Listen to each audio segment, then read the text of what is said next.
বেঁচে থাকার একমাত্র সম্বল রিকশাটা নিয়েই বসে আছি পাড়ার একটা মোড়ে। রাস্তায় তেমন কেউ নেই। কথাটা বলতে একটা ছেলে এলো। এই ছোট লোক যাবি? ছোট লোক কথাটা শুনেই একটু খারাপ লাগলো। আমি রিকশা চালক আর গরিব বলেই কি ছোট লোক? আপনারাই বলেন, মানবতা আজ কোথায় দাঁড়িয়ে? 1 কেজি দুঃখকে বাম পকেটে রেখে বললাম, যাব। কোথায় যাবেন ভাইয়া?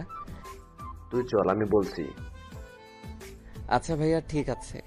তারপর আমি রিকশা চালানো শুরু করলাম। রিকশা চালাতে চালাতে রাস্তা ফুরিয়ে আসতেছে, অথচ আমার পরিচয়টা আপনাদের দেওয়ার কথা মনেই নেই। চলেন, এখন যেহেতু মনে পড়েই গেছে তাই বলেই দেই। আমি রাসেল, ক্লাস 5 পর্যন্ত পড়াশোনা করেছি। গরিব মানুষ, পেটের ভাত জোগাড় করতে পারি না, তাহলে লেখাপড়া কিভাবে করব বলেন? তাই আর পড়াশোনা করে ওঠা হয়নি। কারণ আমার বাবা মা মারা গেছে সেই 8 বছর আগে। তখন আমার বয়স মাত্র 11। সেই 11 বছর বয়স থেকে রিক্সা চালাই। এখন আমার বয়স 19। আমার একটা ছোট বোনও আছে। এখন সে 9ম শ্রেণীতে পড়ালেখা করে। বোনের পড়ালেখার খরচ আর নিজের খরচ, সংসার, সবকিছুর জন্য আজ আমি রিক্সা চালক। বাবার সম্পত্তি বলতে কিছুই নেই, আছে শুধু এই বাড়িটা আর এই রিক্সা, যেটা এখন আমার জীবন মরণের সাথী। অনেক তো ফটর ফটর করলাম, এবার চলুন গল্পে ফেরা যাক। এত সময় ধরে রিক্সা চালাচ্ছি, কিন্তু লোকটা কিছুই বলছে না কোথায় যাবে। প্রায় 25 মিনিট পর একটা বড় বাড়ির সামনে এসে, এই ছোট লোক, এখানে দাঁড়া। লোকটি যখন দাঁড়াতে বলল, আমি সেখানেই দাঁড়ালাম। তারপর লোকটি ভাড়ার টাকা দিয়ে চলে গেল। আমিও আর সেইখানে দাঁড়িয়ে সময় নষ্ট না করে আমার অন্য ভাড়ার উদ্দেশ্যে রওনা দিলাম। কিছু পথ আসতেই একটা মেয়ে দাঁড় করালো। বয়স আনুমানিক 14-15 হবে। সে আমার কাছে এসে বলল, ভাইয়া, আমাকে একটু স্কুলে দিয়ে আসেন। ওকে বোন, বসো। মেয়েটি বসার পর আমি স্কুলের দিকে রওনা দিলাম। প্রায় 15 মিনিট পর স্কুলে আসলাম। মেয়েটিকে নামিয়ে দিয়ে আবার অন্য ভাড়ার সন্ধানে গেলাম। আস্তে আস্তে দুপুর হয়ে গেল। দুপুর 1:35 আমি বাড়িতে আসলাম। এসে দেখি বোন আমার জন্য অপেক্ষা করছে। ও, আপনাদের তো বলাই হয়নি, আমার বোনের নাম বৃষ্টি। ভাইয়া, আমার পরশু এক্সাম, তাই 1000 টাকা লাগবে, না হলে স্যারেরা এক্সাম হলে ঢুকতে দেবে না। আমি তো রীতিমতো বৃষ্টির মুখে এক্সাম শব্দটা শুনতেই অবাক। এই বৃষ্টি, এই এক্সামটা আবার কি খায় না গায়ে মাখে? আরে গাধা, এক্সাম মানে হলো পরীক্ষা, আর 1000 টাকা না দিলে আমার পরীক্ষার হলে বসতে দিবে না। সেটা বলবি তো আগে। আমি তো মূর্খ একটা মানুষ, এক্সাম মানে বুঝি নাকি? ওই জন্যই কতবার বলেছি আমার কাছে প্রতিদিন পড়তে বসবি, কিন্তু কে শোনে কার কথা। আচ্ছা বাবা, হয়েছে। কালকে যখন রিক্সা নিয়ে বের হব তখন দিয়ে যাব। এখন যা, গোসল করে আয়, ভাত খাবি। অনেক ক্ষুধা লেগেছে তোর, জানি আমি। আচ্ছা যা, তুই ভাত বেড়ে রেডি কর, আমি গোসল করে এখনই আসতেছি। আর গামছাটা দে। তারপর বোন একটা গামছা এনে দিল। আমি চলে গেলাম কলের পাড়ে। ঝটপট গোসলটা সেরে নিলাম। কলপাড়টা আমাদের বাড়ি থেকে একটু দূরে, তাই গোসল করে রাস্তা দিয়ে বাড়ি ফিরছিলাম। তখনই হিয়ার সাথে দেখা। হিয়া হচ্ছে আমার বন্ধু ছোটবেলা থেকেই। এখন অবশ্য তাকে আমি বন্ধু বলি না, কারণ একদিন আমি ওকে নাম ধরে তুই করে ডেকেছিলাম ওর বাড়িতে গিয়ে। আর তুই করে ডাকার কারণে হিয়ার মা আমাকে অনেক কথা শোনায়। তোর মতন মূর্খ অশিক্ষিত একটা ছেলে হয়ে আমার শিক্ষিত মেয়েকে কি না তুই করে বলিস? হারামজাদা, আপনি করে বলবি। সেদিন থেকে আমি আর বন্ধু ভাবি না, আমি ওকে আপনি করেই বলি। হঠাৎ হিয়া আমাকে বলল, ওই রাসেল, কোথায় যাস? বাড়িতে। কথাটা বলেই সেখানে আর এক মুহূর্ত সময় নষ্ট না করে ঝটপট বাড়িতে চলে এলাম। আসলেই হিয়া আমাকে বন্ধু ভাবে, কিন্তু ওর মায়ের কথায় আমি ওকে বন্ধু ভাবলেও প্রকাশ করি না। যাই হোক, বাড়িতে আসার পর শরীরটা গামছা দিয়ে ভালো করে মুছে নিলাম। তারপর রেডি হয়ে খেতে এলাম। বোন, খেতে দে তাড়াতাড়ি, অনেক ক্ষুধা পাইছে। ভাত তো বাড়াই আছে, বস, আমি আসছি। তুই এখনো খাসনি কেন? কতবার বলছি না আমার আসতে দেরি হয়, তুই আগে খেয়ে নিবি। তোকে ছাড়া কখনো খেয়েছি আমি? অভিমান ভরা কণ্ঠে বললাম, আচ্ছা হয়েছে, তাড়াতাড়ি বস, আমি আজ নিজ হাতে তোকে খাইয়ে দেব। তারপর আমি বোনকে আর বোন আমাকে খাইয়ে দিতে লাগলো। দুজনেরই চোখ দিয়ে জল বেরোচ্ছে। আমি মনে মনে ভাবছি, সবার বোনরা কত ভালো ভালো খাবার খায়। হুঁ, আমি এক হতভাগা ভাই, যে কিনা নিজের বোনকে একটু ভালো খাবারও দিতে পারি না। চোখের কোণে জল যেন সরছেই না। ওইদিকে বৃষ্টি ভাবছে, আজকে যদি আমার বাবা মাই পৃথিবীতে থাকতো, তাহলে আমার ভাইও অন্য সবার মতো অনেক পড়াশোনা করতে পারতো, এত কষ্ট করতে হতো না। হে আল্লাহ, এমন কেন করলে আমাদের সাথে? এই পাগলি বোন আমার, কান্না করছিস কেন? না ভাইয়া, এমনি, ও কিছু না, আসলে চোখে পোকা পড়েছে, তাই চোখে পানি। বোন, আমি সব বুঝি। আমি সবার মতো চাকরি করি না, তাই তোকে ভালো খেতেও পড়তে দিতে পারি না। কি করব বল? আমি তো আমার সাধ্য মতো চেষ্টা করি। কান্না করিস না বোন, আমি এবার থেকে আরো 2 ঘন্টা বেশি রিক্সা চালাবো। তবু তোর চোখের জল আমি সহ্য করতে পারবো না। একদম বেশি কথা বলবি না। আমি কি তোকে কখনো বলেছি যে আমি কষ্টে আছি? কখনো বলেছি বল? তা বলিসনি কিন্তু। কোনো কিন্তু নয়, যা তাড়াতাড়ি হাত মুখ ধুয়ে নে। আচ্ছা ঠিক আছে। তারপরে হাত মুখ ধুয়ে নিলাম। তারপর একটু বসার পরে আবার রিক্সা নিয়ে বেরিয়ে গেলাম। কিছুক্ষণ যাওয়ার পর একজন বলল, দাদা এই জায়গায় যাবে? আমি রিক্সাটা তার কাছে থামিয়ে বললাম, যাব। বসবো তো, কিন্তু আমি কিন্তু 40 টাকা দিব।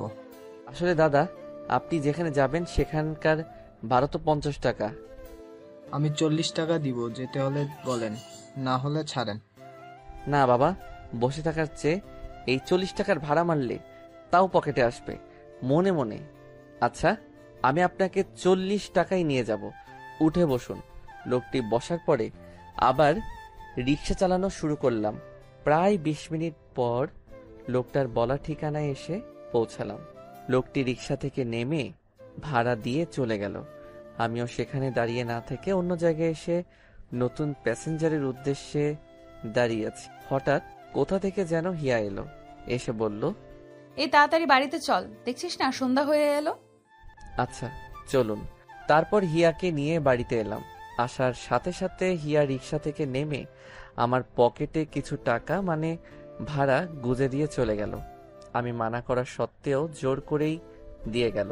আমার বাড়ি আর হিয়ার বাড়ি পাশাপাশি, আগেই বলেছিলাম, তাই আমিও বাড়ি চলে এলাম। ভাইয়া আজকে সকালেই আসলি? হিয়া কোথায় যেন গিয়েছিল, ওকে নিয়ে আসলাম, তাই আমিও বাড়িতে চলে আসলাম। আসলে আমি তো এমন সময় বাড়ি আসি না, তাই বৃষ্টি উপরে কথা বলল। ভালো করেছিস, এখন যা, গিয়ে হাত মুখ ধুয়ে আয়, নাস্তা খাবি। নাস্তা কই পাইলি? অনেকটা অবাক হয়ে। হিয়া আপু দিয়ে গেছে। আচ্ছা বলে হাত মুখ ধুয়ে এসে নাস্তা খেয়ে টিভি দেখছি। এমন সময় কোথা থেকে জানি হিয়া আসলো, এসেই টিভিটা বন্ধ করে দিল। এই এই, আপনি টিভিটা বন্ধ করলেন কেন? তোর মতো মূর্খকে নিয়ে আর পারি না, তোকে মানুষ করতে হবে। যা তাড়াতাড়ি বই পড়। বৃষ্টি বোন আমার, আদর্শলিপি বইটা নিয়ে আসো তো, তোমার ভাইকে একটু মানুষ করি। আদর্শলিপি? হ্যাঁ আদর্শলিপি, তোমার মূর্খ ভাইকে আবার প্রথম থেকে সব শেখাতে হবে। কিন্তু আমি তো একটু পড়াশোনা জানি। কত জানিস তা তো আমার জানাই আছে। এই যে ম্যাডাম, আমি মূর্খ না, আমি ক্লাস 5 পর্যন্ত পড়াশোনা করেছি। বাবা, ক্লাস 5 পর্যন্ত পড়েই মনে হচ্ছে বিদ্যাসাগর হয়ে গেছে। আচ্ছা তাহলে অ আ ই ই পড় দেখি। সরেও সরেয়া রস্যই দীর্ঘই, দেখলেন আমি পড়তে পারি। ভাইয়া তুই অ পড়তে জানিস? কেন জানবো না? আচ্ছা ভাইয়া তুই ক খ গ খ পড়তে পারিস? পারি তো, কিন্তু উচ্চারণগুলো করতে পারি না। কেমন কেমন জানি। কারা যে এসব তৈরি করেছিল। উচ্চারণ করতে পারে না, আবার বলছে পড়তে পারে। কি মেয়ে রে বাবা, কথায় কথায় ধমক দেয়। আমি বুঝি ভয় পাই না? ছোট্ট একটা নিরীহ ছেলে আমি। তারপর ওরা দুজনে আমাকে অনেকক্ষণ পড়ালো, আমি অনেক কিছু শিখলাম। এখন রাত 9টা। হিয়া বাড়ি চলে গেল। আমি আর বোন খাওয়া দাওয়া করে ঘুমিয়ে পড়লাম। পরের দিন সকালে বৃষ্টির আগেই আমি ঘুম থেকে উঠে ফ্রেশ হয়ে রিক্সা নিয়ে বেরিয়ে গেলাম। আজকে আর বেশি দাঁড়াতে হলো না। পিছন থেকে কে যেন ডাকছে। আমি পিছনে তাকাতেই তো অবাক, কারণ এ তো হিয়ার বাবা। রিক্সা বড় বাজার যাবি? জামো, আপনি উঠে বসেন। হিয়ার বাবা কোনো কথা না বলেই রিক্সায় উঠে বসলো। আমিও নির্দিষ্ট গতিতে রিক্সা চালাতে শুরু করলাম। হঠাৎ, কিরে, তোকে আজকাল আমার মেয়ের সাথে বেশি দেখি কেন? ঘটনা কি? না কিছু না তো। হিয়া ম্যাডাম আমাদের বাড়িতে এমনি আসে, আর যখন রিক্সা চালাই তখন আমার সাথে, তো রাস্তায় তাকে দেখবেনই, কারণ রিক্সা করেই তো কোথাও যেতে হয়। সেটা বুঝলাম, কিন্তু যদি খারাপ কোনো মতলব থেকে থাকে তাহলে মন থেকে ঝেড়ে ফেলে দে, না হলে তোর লাশ কেউ নর্দমাতেও খুঁজে পাবে না। এসে গেছি, থাম। আমি মনের মাঝে একটু ভয়ের চিন্তা নিয়েই রিক্সা থামালাম, কারণ তার গন্তব্যস্থলে এসে গেছি। এই নে তোর ভাড়া। স্যার আমার কাছে তো খুচরো নেই, আপনি একটু খুচরো দিন, মাত্র বের হয়েছি, আর আপনি আমার আজকের প্রথম প্যাসেঞ্জার। তোদের মতো ছোট লোকদের নিয়ে এই হয়েছে একটা চালা। এই নে ধর টাকা। স্যার আজ এই ছোট লোকগুলো আছে বলেই আপনারা সুখে শান্তিতে বসবাস করতে পারতেছেন। আমার মতো হাজারো রিক্সাওয়ালা আছে বলেই আপনারা বাইরে চলাচল করতে পারছেন। হিয়ার বাবা কিছু না বলেই হনহন করে চলে যায়, আমিও আর সেখানে দাঁড়িয়ে না থেকে আবার অন্য ভাড়ার খোঁজে চলে আসি। এইভাবে অনেক সময় ভাড়া মারার পরে দুপুরে বাসায় আসলাম। বাসায় এসে দেখি বৃষ্টি আর হিয়া বসে বসে কথা বলছে। ভাইয়া তুই এসেছিস, যা হাত মুখ ধুয়ে আয়, আমি ভাত দিচ্ছি। আপু তুমিও আমাদের সাথে খাও, ভালো কিছু না হলেও শুটকি ভর্তা তো দিতে পারবো। বই পড়। শোন বৃষ্টি, আমার কাছে ওই শুটকি ভর্তাই অনেক দামি খাবার, বুঝলি? আমিও খাবো নে, রেডি কর। বৃষ্টির মুখে হাসি ফুটে ওঠে হিয়ার এমন মিষ্টি মন মাতানো কথা শুনে। আচ্ছা এসে বসো। আমি হাত মুখ ধুয়ে এসে বসে পড়লাম, ভাত খাচ্ছি, কিন্তু হিয়া শুধু বারবার আমার দিকে তাকাচ্ছে।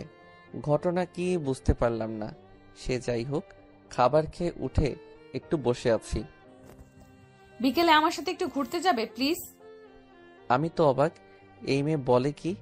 আমার মতো একটা রিক্সা চালক নাকি তার মতো সুন্দরীর সাথে ঘুরতে যাবে? মনে মনে আপনার মাথা ঠিক আছে তো? ঠিক আছে। আর বিকেলে আমি রেডি হয়ে বসে থাকবো, যদি না যাও তাহলে দেখতে পারবে বেশি নাকি একদম রড। বলি হিয়া চলে গেল। আমি ভাবছি কি বলে গেল হিয়া, যেখানে আমি তো জানি 1 মন তুলো আর 1 মন রড 1 সমান। তাহলে কেন বললো? দ্যাট ভেবে কাজ নিয়ে আমি বরং কাজে যাই। বৃষ্টি আমি গেলাম, তুই দেখে শুনে থাকিস। ভাইয়া সাবধানে যাস, আর সঠিক সময়ে ফিরে আসিস, না হলে হিয়া আপুর মায়ের একটাও মাটিতে পড়বে না। জানিস তো সে কতটা রাগী। আচ্ছা তোরা আমাকে এত ভয় দেখাস কেন? আচ্ছা থাক, গেলাম বলে আমি চলে আসলাম রিক্সা নিয়ে। কাজ করে আবার বাসায় চলে আসলাম। বাসায় এসে দেখি হিয়া আমাদের বাড়িতে সেজে গুজে বসে আছে, একদম পরী লাগছে। তাড়াতাড়ি রেডি হয়ে চলো। আমি কিছুই বলতে পারলাম না, কারণ যেতে মানা করলেই আমার উপর দিয়ে তুলো আর রডের হিসাবটা করবে, তাই আমি রেডি হয়ে আসলাম। চলো তাড়াতাড়ি। তারপর আমি রিক্সায় করে হিয়াকে নিয়ে আসলাম একটা পার্কে। আচ্ছা এখানে আসলেন কেন বুঝলাম না। তোর কিছু বুঝতেও হবে না, বুদ্ধ একটা। চল ভেতরে যাওয়া যাক। হিয়া আমার হাত ধরে একটা ফাঁকা জায়গায় নিয়ে দাঁড় করালো। এইভাবে দাঁড়িয়ে থাকবে, একটুও নড়বে না বলে দিলাম। আচ্ছা ঠিক আছে। দেখলাম হিয়া তার ভ্যানিটি ব্যাগ থেকে একটা গোলাপ বের করে আমার সামনে হাঁটু গেড়ে।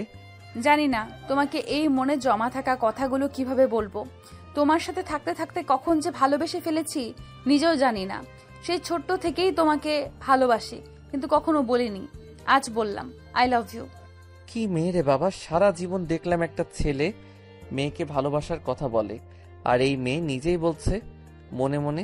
আচ্ছা এই যে বললেন আই লাভ ইউ না কি যেন, এটার মানে কি? বুদ্ধ একটা, আমি কারে ভালোবাসতে গেলাম যে আই লাভ ইউ মানেই বোঝে না? বাবু, আই লাভ ইউ মানে আমি তোমাকে ভালোবাসি। কি? আপনি আমাকে ভালোবাসেন মানে কি? কোথায় আপনি আর কোথায় আমি? এক সামান্য রিক্সাওয়ালা আপনার সাথে আমার যায় না। একটা কথা আমি বুঝি না, আমি তোমাকে চাই চাই, তোমাকে ছাড়া আমি নিজেকে ভাবতে পারি না। দেখেন হিয়া ম্যাডাম, পাগলামো করবেন না। আমার আর আপনার এই প্রেম ভালোবাসা এই সমাজ মেনে নিবে না, আর আপনার বাবা জানতে পারলে তো আমাকে কেটে যমুনায় ভাসিয়ে দিবে। তুমি আমাকে ভালোবাসবে না সেটাই তো? আমি আপনাকে ভালোবাসতে পারবো না। কেন বুঝতে পারেন না আমার সাথে আপনার যায় না? তখনই হিয়া একটা চাকু বের করে ব্যাগ থেকে। এই আপনি এটা কেন বের করতেছেন? তুমি যদি কাউকে ভালো না বাসো তাহলে এই চাকু দিয়ে নিজেকে শেষ করে দিব। তোমাকে যদি না পাই তাহলে এই জীবন রেখেই বা কি লাভ? আমি 1 থেকে 3 পর্যন্ত গুনবো, এর ভেতরে যদি ভালোবাসি না বলো তো নিজেকে শেষ করে দিব। হিয়া তার গলায় চাকু ধরে রেখেছে। কি জ্বালা, আপনারাই বলেন। আমার সাথে কি ওর মিলে? আমি যে ওকে পছন্দ করি না সেটা না, আমিও ওকে খুব ভালোবাসি, কিন্তু আমাদের এই ভালোবাসা কেউ মেনে নিবে না। এ কেন বোঝে না? 2 জোরে বললাম। এক কথায় খেলো। তুমি যখন গভীর মন দিয়ে কিছু একটা চিন্তা করতেছিলাম তখন 1 বলা শেষ হয়েছে। 3 বলার আগে আমি ওকে টান দিয়ে বুকে টেনে নিলাম। আমিও তোমাকে খুব ভালোবাসি, কিন্তু বলতে পারিনি। আর একটু দেরি করলেই তো আমি গেছিলাম আল্লাহর কাছে। এমন পাগলামি কেন করো? যদি তোমার কিছু হয়ে যেত তখন আমি কি নিয়ে বাঁচতাম? আমার জান পাখি থাকতে আমার কিছুই হবে না। এইভাবে অনেক প্রেমালাপ করে বাসায় চলে আসলাম। বাসায় আসতেই ভাইয়া, ভাবি কোথায় গেল? আমি তো অবাক। বৃষ্টি ভাবি কাকে বলছে? এই তুই পাগল হলি নাকি? ভাবিকে ভাবি আর ভাবি কোথায় থেকে আসবে? ন্যাকা ষষ্ঠী, আমি মনে হয় কিছুই বুঝি না।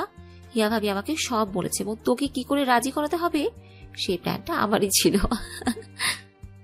কি তবে রে, দাঁড়া তোকে দেখাচ্ছি মজা। এইভাবে হাসি ঠাট্টার মধ্যে দিয়ে পেরিয়ে গেল 1 বছর। এখন আমার আর হিয়ার ভালোবাসার কথা সবাই জেনে গেছে। হিয়ার বাবা আমাকে দেখতেই পারে না। হিয়ার মা, তোমার মেয়েকে বোঝাও ভালো করে, ওই রিক্সাওয়ালার সাথে যেন না মিশে। আমি কিন্তু মেনে নিব না। আমি বোঝাতে বোঝাতে সব কথা ফুরিয়ে গেছে। এখন তোমার মেয়েকে তুমি বোঝাও, আমি পারবো না। বাবা, আমি রাসেল ছাড়া বাঁচতে পারবো না, সেটা কেন বোঝো না? আমার মুখে মুখে কথা বলিস ফাজিল মেয়ে। বাবা, তুমি আমাকে মারো কাটো আর যাই করো না কেন, তবু আমি রাসেলকে ভুলতে পারবো না। এটাই কি তোর শেষ কথা? এটাই আমার শেষ কথা। আমি মরলেও রাসেলের সাথেই মরবো আর বাঁচলেও রাসেলের সাথেই বাঁচবো। আজ থেকে মনে করব আমার কোনো মেয়ে নেই, আমি নিঃসন্তান। পেরিয়ে যা আমার বাড়ি থেকে। যদি কখনো আমার বাড়িতে আসিস তো আমার মরা মুখ দেখবে। হিয়া কান্না করেই যাচ্ছে। হিয়ার বাবা হিয়াকে ধাক্কা দিয়ে বাড়ির বাহিরে বের করে দিয়ে দরজা লাগিয়ে দেয়। বাবা দরজা খোলো, আমি কোথায় যাব? প্লিজ বাবা দরজা খোলো। এইদিকে তুমি মেয়েটার সাথে এটা করতে পারলে? ও কোথায় যাবে? একদম কথা বলবে না, আর ভুলেও ওর সাথে যোগাযোগ করা তো দূরে থাক, ওর নামও মুখে আনবে না। হিয়া কথাগুলো স্পষ্ট শুনতে পেয়ে দরজার কাছ থেকে উঠে ধীরে ধীরে আমাদের বাড়িতে চলে আসে। আমি তখন মাত্র রিক্সা নিয়ে এসেছি। কি ব্যাপার হিয়া, তুমি কান্না করতেছো কেন? কি হয়েছে তোমার হিয়া? কিছুই বলছে না। বৃষ্টিও কথা শুনে বের হয়ে আসে। ভাবি, তুমি কান্না করছো কেন? আমাদের কথা বাবা জেনে গেছে। আমাকে মেরেছে তোমাকে ভুলে যেতে, কিন্তু আমি মরতে রাজি, তোমাকে ভুলতে নই। তার জন্য আমাকে বাড়ি থেকে বের করে দিছে। আমি যদি আর ফিরে যাই তাহলে তাদের মরা মুখ দেখতে হবে। হিয়ার কথা শুনে আমার মাথায় যেন আকাশ ভেঙে পড়ল। হিয়া দেখো, তারা তোমার উপরে রাগ করে বলেছে, চলো আমি তাদের বুঝিয়ে রেখে আসি। তুমি আমাকে এক্ষুনি বিয়ে করবে? কি বলছো এইসব? তোমার মাথা ঠিক আছে?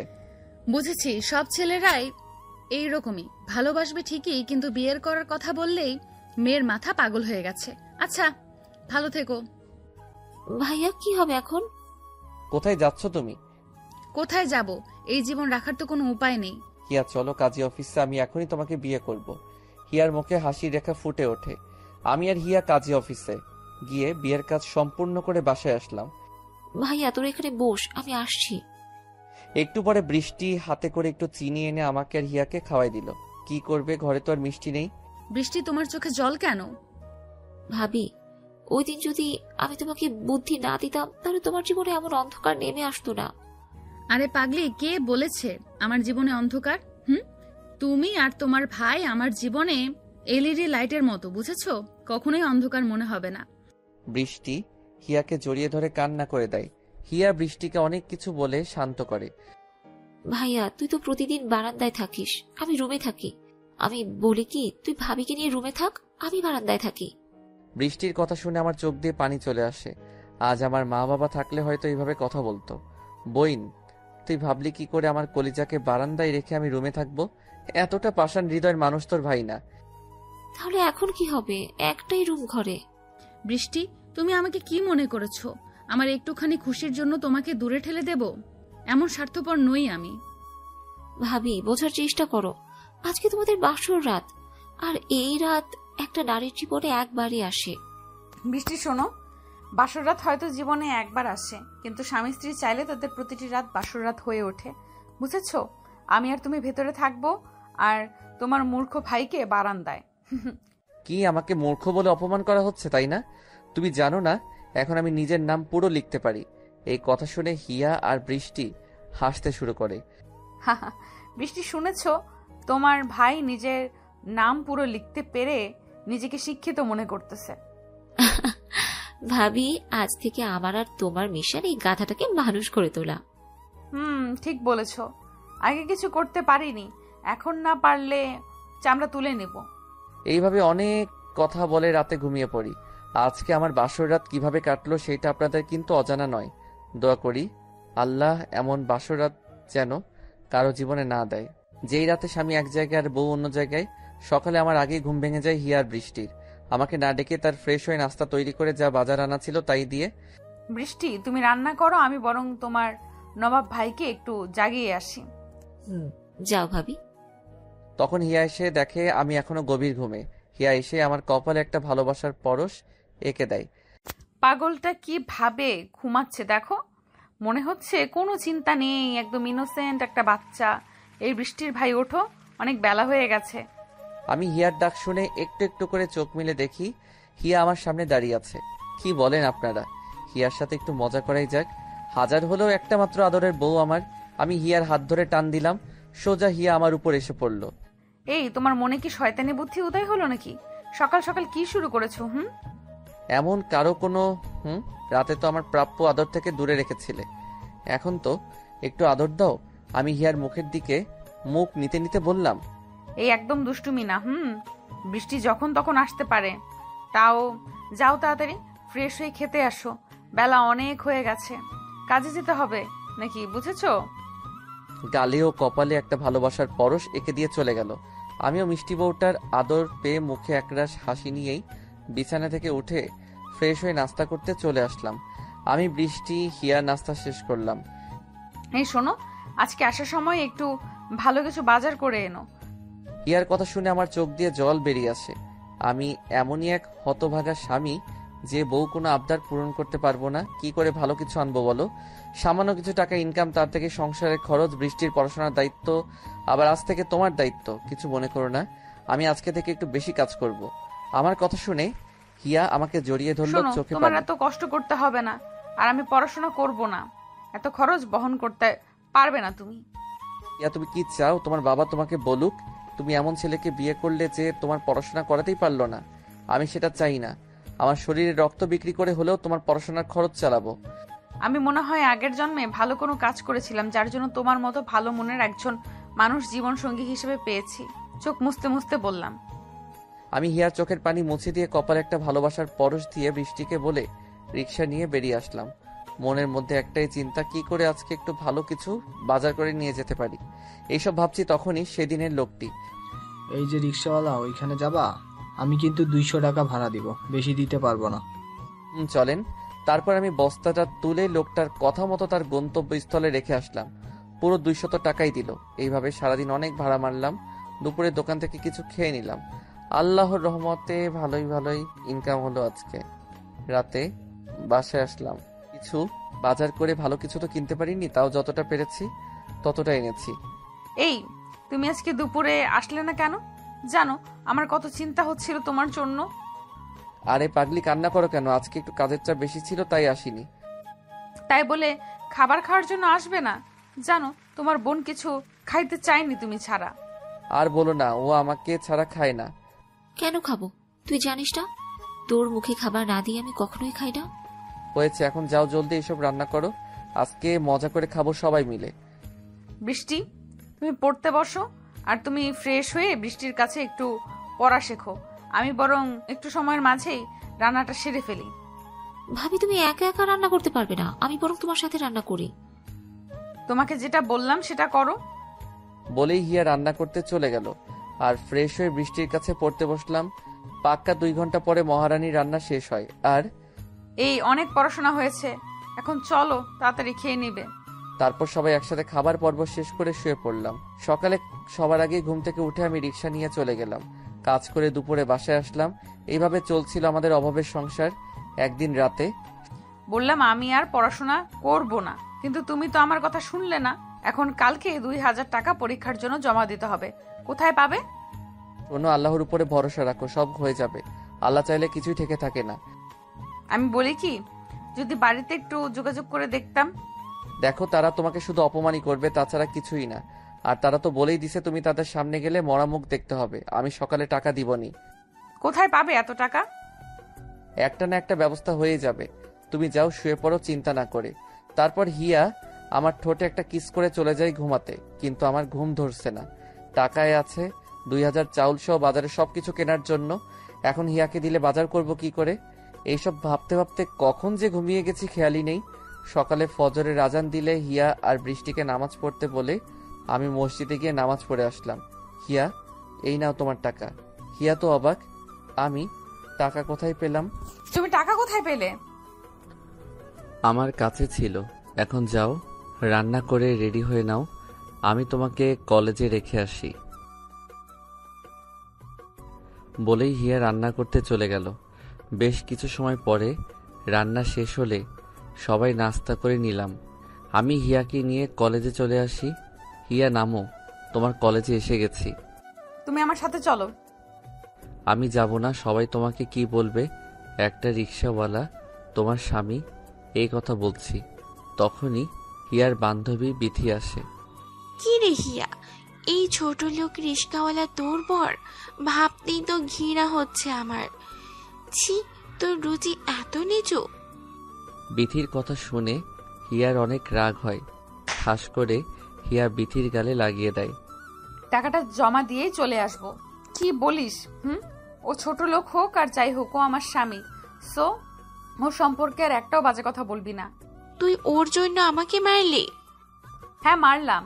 আর শোন, আমি চাই না তোর মতো অহংকারী মেয়ে আমার বন্ধু হোক, যে কিনা মানুষকে মানুষ মনে করে না। আমার চোখে তো জল চলে আসে। মেয়েটা তো খারাপ কিছুই বলেনি, সবাই এটাই বলবে, কারণ হিয়ার মতো শিক্ষিত একটা মেয়ে আমার মতো রিক্সাওয়ালাকে বিয়ে করেছে। হিয়া, তুমি কাজ শেষ করে এসো, আমি গেলাম। এক হাত দিয়ে চোখটা মুছে নিলাম।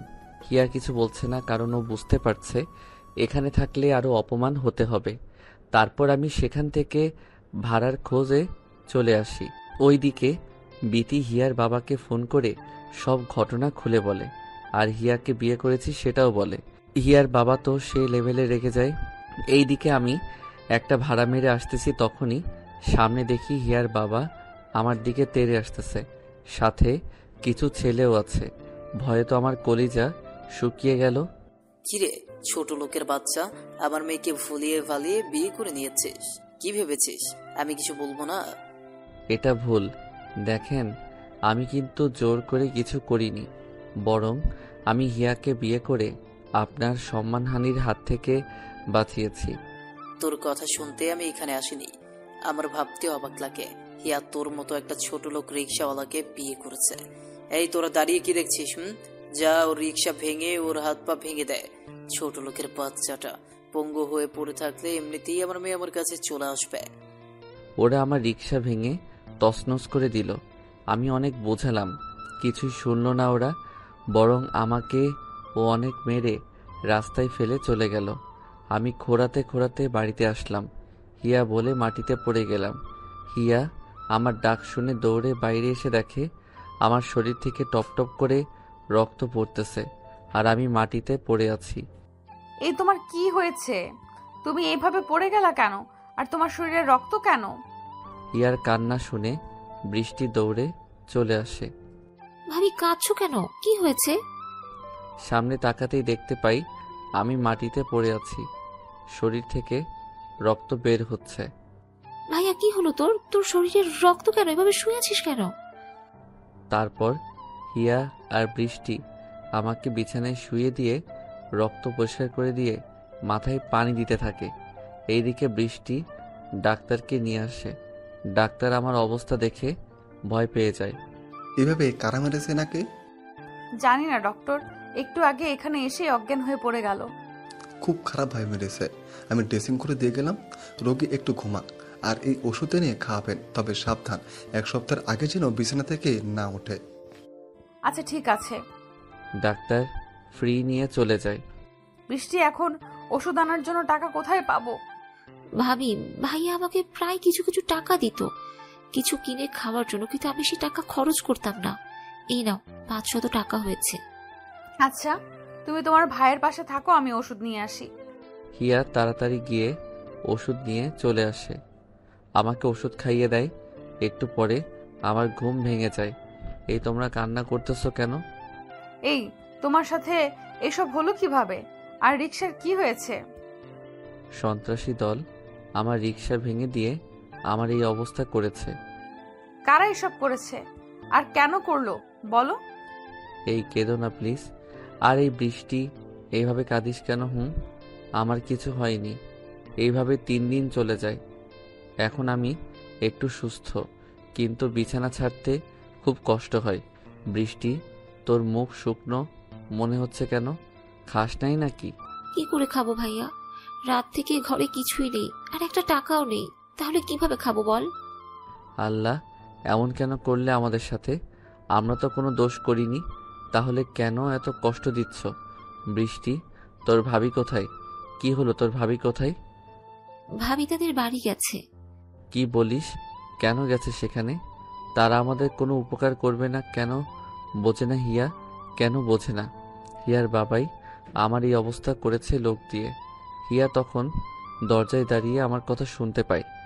কি, আমার বাবা তোমার সাথে এসব করেছে? তুমি কখন এলে? আমাকে ক্ষমা করে দিও, আমার জন্যই তোমার আজ এই অবস্থা। এসব কি বলছো? এইগুলো তো আমার ভাগ্যে লেখা ছিল। তা তুমি নাকি তোমাদের বাড়িতে গেছিলা? চোখের জলটা মুছে নরম সুরে বললাম, কেঁদো না। আমি জানি তারা তোমার সাথে কি ব্যবহার করেছে। আল্লাহর উপর আস্থা রাখো, সব ঠিক হবে। কি ব্যাপার, উঠছো কেন তুমি? দেখি খাবারের যদি কোনো ব্যবস্থা করতে পারি। দেখছো না বৃষ্টির মুখটা শুকিয়ে গেছে? ভাইয়া, তোর কোথাও যেতে হবে না, তুই আরো অসুস্থ হয়ে পড়বি। তাহলে কি আমি এইভাবে শুয়ে শুয়ে তোদের কষ্ট দেখব? বল। তোমার কিচ্ছু করতে হবে না। আমার স্কলারশিপের টাকা দিয়েই আমি চেন আর দুল বানিয়েছিলাম। এটা বিক্রি করে যা পাবো সেটা দিয়েই কিছুদিন চলে যাবে। না, তোমার জিনিস বিক্রি করতে হবে না, ওটা তোমার শখের জিনিস। না খেয়ে ধীরে ধীরে মৃত্যুর দুয়ারে পৌঁছে যাচ্ছি, আর তুমি শখ নিয়ে পড়ে আছো। হিয়া আর কোনো কথা না শুনেই চলে যায়। আমার চোখে যে আজ বাধা মানছে না, এমনই এক হতভাগা স্বামী আমি। ছি, ধিক্কার জানাই এই জিন্দেগিকে। কিছু সময় পরে হিয়া বাজারেও ওষুধ নিয়ে চলে আসে। এইভাবে চলে যায় আরো 3 দিন। এখন আমি সুস্থ, কিন্তু কাজ করার মতো শক্তি এখনো আসেনি। এইদিকে হিয়ার গহনা বিক্রির টাকাও শেষ। এখন কিভাবে চলবো? সবকিছু তো শেষ হয়ে গেছে। এখন থেকে এক মুঠ চাউলও হাড়িতে নেই। আমি যে দেখি কিছু একটা ব্যবস্থা করতে পারি নাকি। তুমি এই দুর্বল শরীর নিয়ে রাস্তায় গিয়ে একটা অ্যাক্সিডেন্ট করে বসো, তখন ভালো হবে। তাহলে এখন কি হবে সেইটা বলো। এইভাবে তোমাদের কষ্ট দেখতে আর আমার ভালো লাগছে না। কি করব কিছুই বুঝতে পারছি না। 5টা টিউশনি নিয়েছি, সেখান থেকে অগ্রিম টাকা আনা শেষ। আমি বলি কি, এইভাবে তোমাদের কষ্ট দেখার থেকে আমাকে একটু বিষ এনে দাও, খেয়ে মরে যাই। তাহলে আর কষ্ট দেখতেও হবে না, আর কষ্ট পেতেও হবে না। তুমি না হয় বিষ খেয়ে মারা যাবা, কিন্তু আমাদের কি হবে বলো? খুব তো বলতে, আল্লাহর উপর ভরসা করো, আজ নিজেই ভেঙে পড়েছো। শোনো, আল্লাহ আমাদের জন্য কোনো না কোনো একটা রাস্তা ঠিকই রেখেছে বেঁচে থাকার জন্য। এসব বলতেছে আর ঘরের পুরাতন সব কিছু গোছাচ্ছে। ঠিক তখনই একটা বড় মাটির পাত্র দেখতে পাই, যার মুখ আটকানো। আচ্ছা, এখানে এটা পাত্রের মতো মুখ আটকানো, এটা কি? ওইটা তুমি ধরবে না বলে দিলাম। বৃষ্টি, তোমার ভাই এটা ধরতে মানা করতেছে। কি এমন আছে যে আমি ধরতে পারবো না শুনি? ভাবি, আমি যখন ক্লাস 1-এ পড়ি তখন থেকেই দেখি ভাইয়া ওই হাড়িতে প্রতিদিন কাজ থেকে এসে টাকা জমা রাখে, কিন্তু আমাকেও ধরতে দেয়নি। কি বলো এসব? হুম, বৃষ্টি ঠিকই বলেছে। আমি বৃষ্টির বিয়ের জন্য টাকা জমা করি। জানি কয় টাকা হয়েছে। আচ্ছা, ওইটা ভেঙে দেখি যদি আমাদের খাবারের কিছু ব্যবস্থা করা যায় টাকা দিয়ে। না, মোটেও না। ওই টাকা আমি বৃষ্টির বিয়ের জন্য জমা করতেছি, ওইটা ভাঙা যাবে না। চুপ থাকো, পেটে ভাত নেই আর পড়ে আছে বিয়ে নিয়ে। বেঁচে থাকলে টাকার জোগাড় হয়েই যাবে, আগে তো খেয়ে বাঁচো, বুঝলে? তখন হিয়া বৃষ্টিকে সাথে করে মাটি থেকে ওই হাঁড়িটা তুলে ভেঙে অবাক হয়ে যায়। কেননা শুধু শুধু টাকা আর টাকা, 5 টাকা থেকে শুরু করে 1000 টাকার নোটে ভরা। এত টাকা? ভাবি, গুনে দেখি কত টাকা আছে। হিয়ার আর বৃষ্টি আস্তে আস্তে পাক্কা 4 ঘন্টা সময় ব্যয় করে টাকা গণনার কার্য শেষ করে। ওই হিয়া কত টাকা হলো? মনে হয় 10,000 হয়েছে, তাই না? কি বললো তুমি? এখানে টাকা আছে 10,50,105 টাকা। টাকার পরিমাণ শুনে তো আমার হার্ট অ্যাটাক হওয়ার মতো অবস্থা। এত টাকা! বাবারে বাবা! এত টাকা থাকতে আমরা না খেয়ে দিন কাটাচ্ছি, ভাবা যায়? এই শোনো, এই টাকা দিয়ে কি করা যায়? হ্যাঁ, তাই তো। এই টাকা দিয়ে কি করা যায় সেটা তো ভাবার বিষয়। তবে তোমরাও ভাবো, এমন কিছু করতে হবে যার মাধ্যমে আল্লাহর রহমতে আমাদের কষ্টের দিন শেষ হয়। তুমি ঠিকই বলেছো। আমি আমার মাথায় একটা আইডিয়া এসেছে, যদি অনুমতি দাও তো বলবো। বোন আমার, জলদি বল, তোর কথাটা আগে শুনি।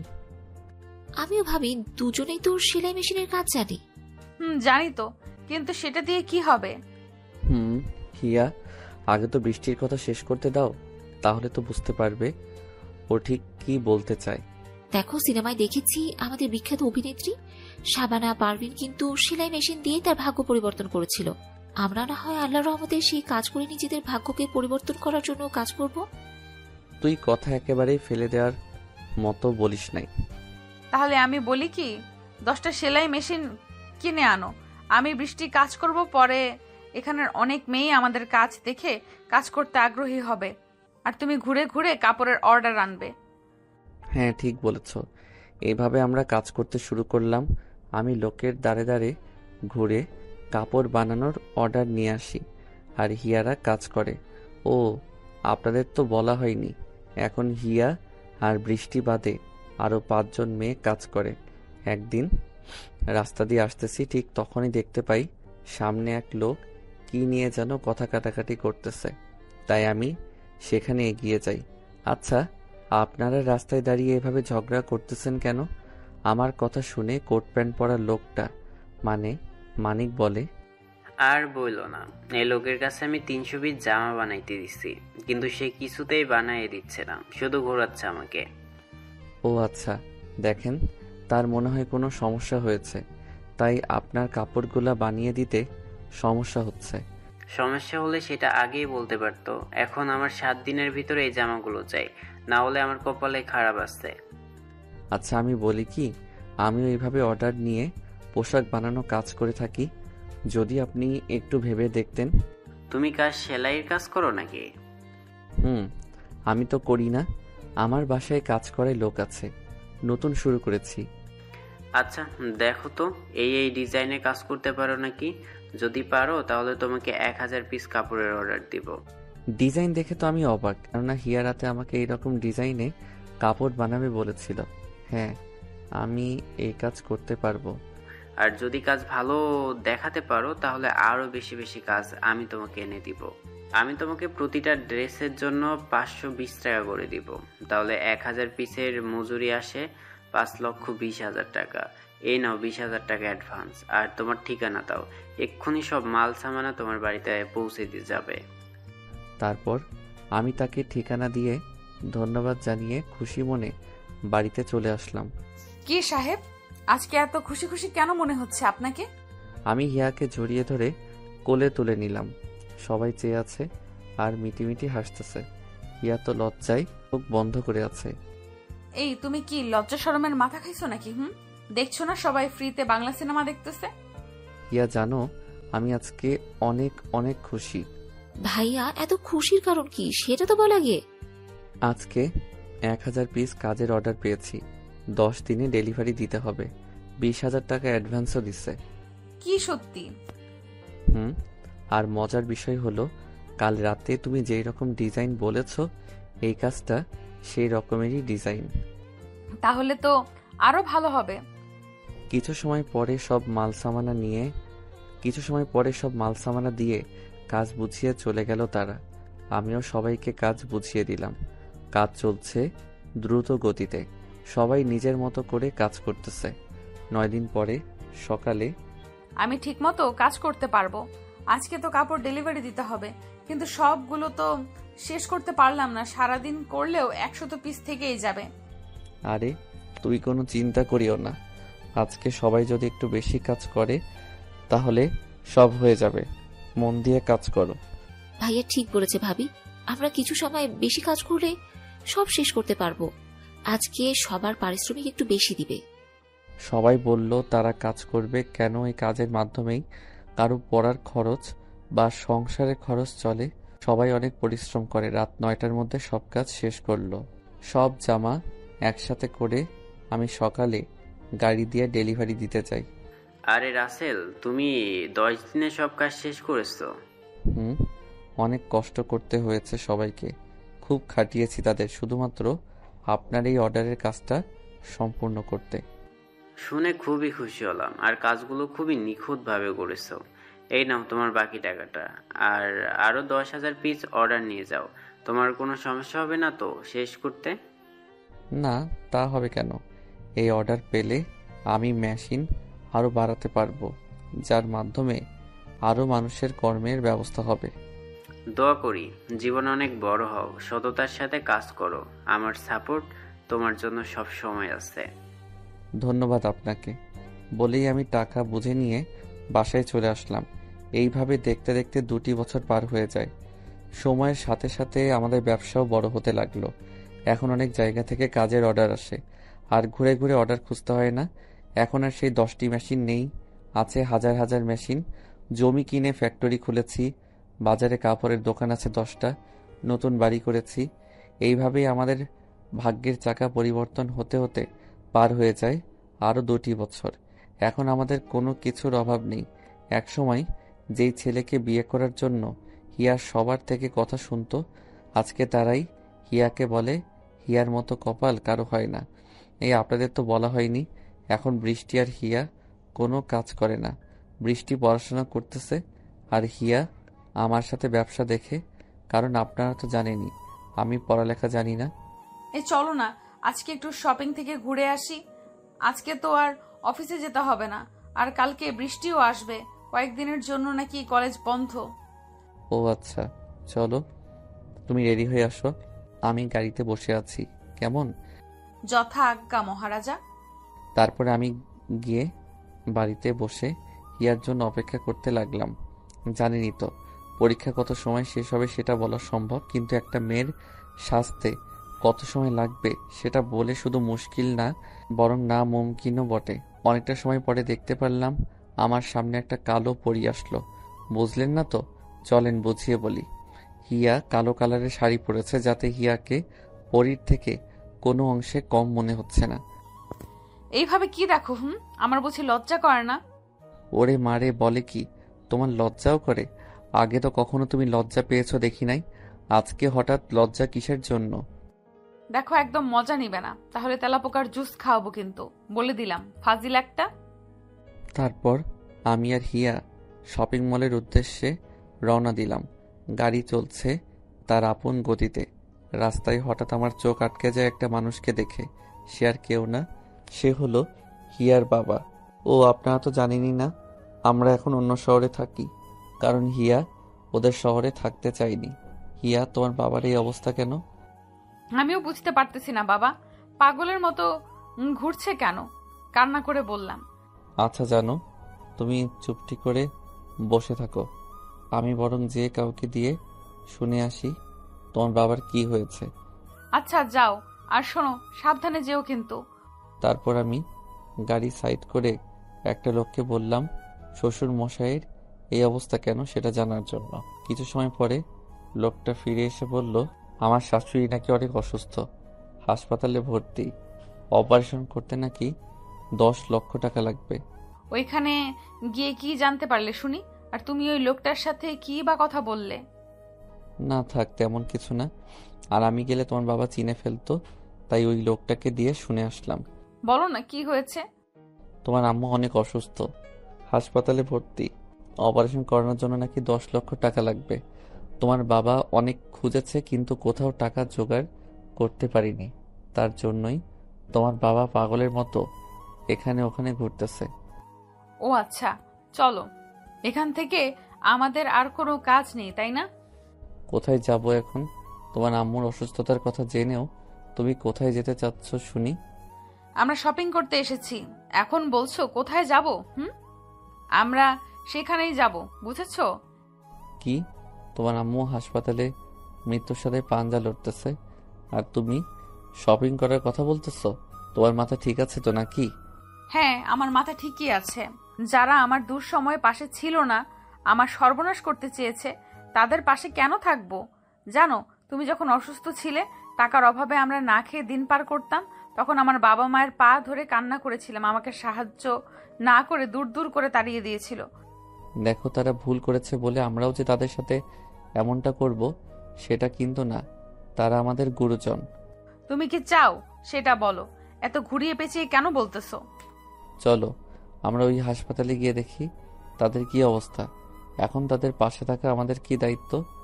তোমার মনে নেই বাবা কি বলেছিল? আমি তাদের সামনে গেলে তাদের মরা মুখ দেখতে হবে। আমাদের সবকিছুই মনে আছে। এখন পুরনো কথা মনে রেখে তাদের কি কষ্ট দিতে পারি বলো? আচ্ছা যাব, চলো, কিন্তু আমরা দূর থেকে দেখে চলে আসব, তাদের সামনে কিন্তু যাব না। তারপর আমি আর হিয়া হাসপাতালে আসার জন্য গাড়ি চালাতে লাগলাম। ও আপনাদের তো বলাই হয়নি, আমরা আর আগের জায়গায় থাকি না, কারণ হিয়া চায় না তার বাবা মার চোখের সামনে থাকতে। এই দেখেন, আপনাদের সাথে কথা বলতে বলতে আমরা হাসপাতালে চলে আসলাম। কোন রুমে আছে সেটা তো জানি না, তাই রিসেপশন থেকে জেনে ওই রুমের সামনে চলে আসি। ভিতরে যাওয়ার সাহস নেই, তাই বাইরে দাঁড়িয়ে আছি। ভিতরে কথোপকথন হচ্ছে। দেখুন, আপনি যদি 2 ঘন্টার মধ্যে টাকার ব্যবস্থা না করেন তাহলে রোগীকে কিন্তু বাঁচানো সম্ভব হবে না। দেখুন ডাক্তার সাহেব, আমি অনেক চেষ্টা করেছি কিন্তু টাকা জোগাড় করতে পারিনি। আপনারা একটা কিছু করেন, আমি পরে টাকা দিয়ে দিব। দেখুন, এখানে কোনো ডাক্তারই বাকিতে অপারেশন করাবে না, আর সেখানে 1-2টা টাকা না, পুরো 10 লক্ষ। ডাক্তার সাহেব, আমি আপনার পায়ে পড়ি, আপনি কিছু একটা করেন। সরি, আমি কিছু করতে পারবো না। এখন 2 ঘন্টার মধ্যে টাকা জোগাড় না করতে পারলে আমাদের কিছু করার নেই। বলেই ডাক্তার রুম থেকে বেরিয়ে আসে। আমি হিয়াকে বললাম, হিয়া, আমরা কি এখনো চেয়ে চেয়ে দেখবো? তাদের উপকারেই যদি না আসতে পারি তাহলে আমাদের এত টাকা পয়সা থেকে কি লাভ বলো? হিয়ার চোখে পানি। তুমি একটা কিছু করো, এইভাবে তো টাকার অভাবে আম্মুর কিছু হতে দিতে পারে না। আচ্ছা, তুমি এখানে থাকো, আমি ডাক্তারের সাথে কথা বলে দেখি কি করা যায়। আচ্ছা যাও, আমি এখানে তোমার জন্য অপেক্ষা করতেছি। তারপর আমি সেই ডাক্তারের কাছে চলে আসলাম। আসসালামু আলাইকুম ডাক্তার সাহেব, ভিতরে আসতে পারি? ওয়ালাইকুম আসসালাম।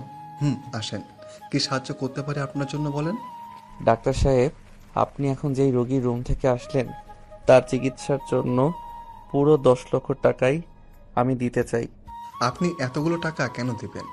আপনি তাদের কি হন আমি কি জানতে পারি? ডাক্তার সাহেব, এটা জানার সময় এখন না, আপনি পরে জানতে পারবেন। আচ্ছা ঠিক আছে, আপনি টাকা জমা দিন, আমি অপারেশনের ব্যবস্থা করছি। এমনিতেই এটা অনেক রেয়ার একটা অপারেশন।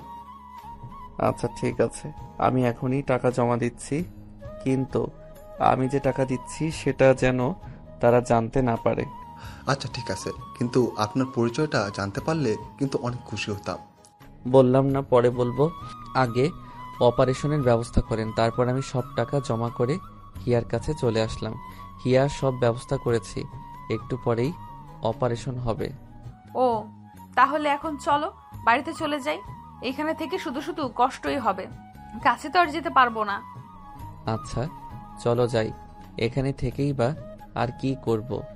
ডাক্তারের থেকে ফোন নাম্বার নিয়েছি, এখন বাসায় থেকে খবর নিতে পারবো। তাহলে তো ভালোই হলো। তাহলে এখন চলো যাওয়া যাক।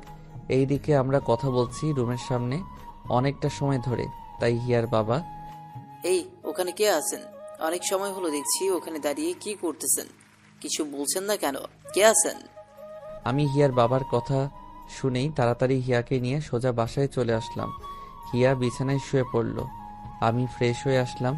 আচ্ছা হিয়া, তুমি থাকো, আমি খাবার আনতেছি।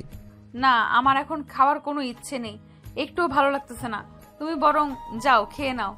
আমি আর কিছু না বলে নিচে এসে খাবার নিয়ে আবার রুমে চলে আসলাম। হিয়া, উঠে বসো, হা কর, আমি খাইয়ে দেই। আমি খাবো না, তুমি খাও, আমার খেতে একদমই ভালো লাগতেছে না। তুমি না খেলে আমিও একটু খাবো না। বলেই খাবারের প্লেটটা রাখতে যাব, তখনই আচ্ছা দাও, একটু খাবো, বেশি খাওয়ার জন্য কিন্তু জোর করতে পারবে না। আচ্ছা ঠিক আছে। তারপর আমি হিয়াকে খাইয়ে দিলাম আর হিয়া আমাকে খাইয়ে দিল।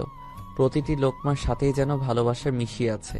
খাবার পর্ব শেষ করে হিয়া, বৃষ্টি কখন আসবে তোমাকে কি কিছু বলেছে ফোন করে? না, তবে কালকে মনে হয় আসবে, ওর কলেজ কয়েকদিনের জন্য ছুটি আছে শুনেছিলাম।